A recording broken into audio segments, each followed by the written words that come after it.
మనకి ఈరోజు మాంచెస్టర్ టెస్ట్లో 4th రేస్ జరగబోతోంది కదా. అయితే మరి ఇక్కడ చూసుకుంటే మరి ఇంకా ఇండియన్ టీం ఇంకా 137 రన్స్ కొట్టాలి, ఏది వాళ్ళ లీడ్ని అధిగమించాలి అంటే. సో మరి ప్రజెంట్ చూసుకుంటే మన వాళ్ళు 174 రన్స్ కొట్టారు, ఇంకా 137 రన్స్ కొడితే అప్పుడు లీడ్ పోయి దాని తర్వాత వాళ్ళ ముందు టార్గెట్ ఉండిద్ది.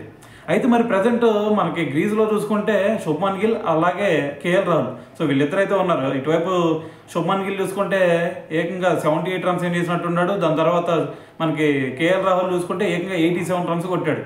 అయితే మరి ఈరోజు మ్యాచ్ డిసైడింగ్ ఏదన్నా ఉందా అంటే మరి వీళ్ళిద్దరి మీద డిపెండ్ అయి ఉంది.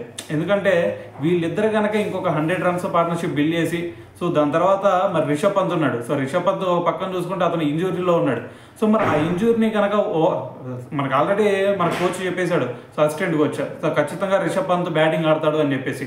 సో మరి రిషబ్ పంత్ వచ్చిన తర్వాత అయినా సరే మరి పర్ఫెక్ట్ ఇన్నింగ్స్ ఆడతాడు అంటే దాదాపు చదవడం కష్టమే, ఎందుకంటే అతను ఇంజురీలో ఉన్నాడు కాబట్టి.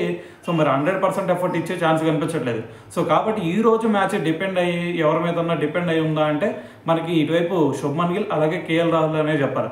సో మరి వీళ్ళిద్దరు కొంచెం పార్ట్నర్షిప్ బిల్డ్ చేసి కొంచెం ఈ లీడ్ని కనుక పక్క దోసేస్తే దాని తర్వాత రిషబ్ పంత్, జడేజా, వాషింగ్టన్ సుందర్, దాని తర్వాత శార్దుల్ ఠాకూర్, సో వీళ్ళు ఎవరైతే ఉన్నారో సో ఈ బ్యాటింగ్ లైనప్తో మరి ఒక 200 అబవ్ కనుక వాళ్ళ ముందు టార్గెట్ పెట్టగలిగితే ఆటోమేటిక్గా మనం గెలుస్తాం. సో దానికంటే ముందు చూసుకుంటే ఈరోజు మొత్తం కూడా మరి మన వాళ్ళు ఆడి తీరాల్సిందే. సో మరి ఒకవేళ కనుక ఈరోజు మొత్తం కూడా ఆడకుండా మరి ఆల్అౌట్ అయ్యామంటే ఆటోమేటిక్గా మరి సిరీస్ అదేవిధంగా ఈ మ్యాచ్ కూడా సో ఇంగ్లాండ్ గెలిచే ఛాన్సే ఎక్కువ కనిపిస్తూ ఉన్నాయి.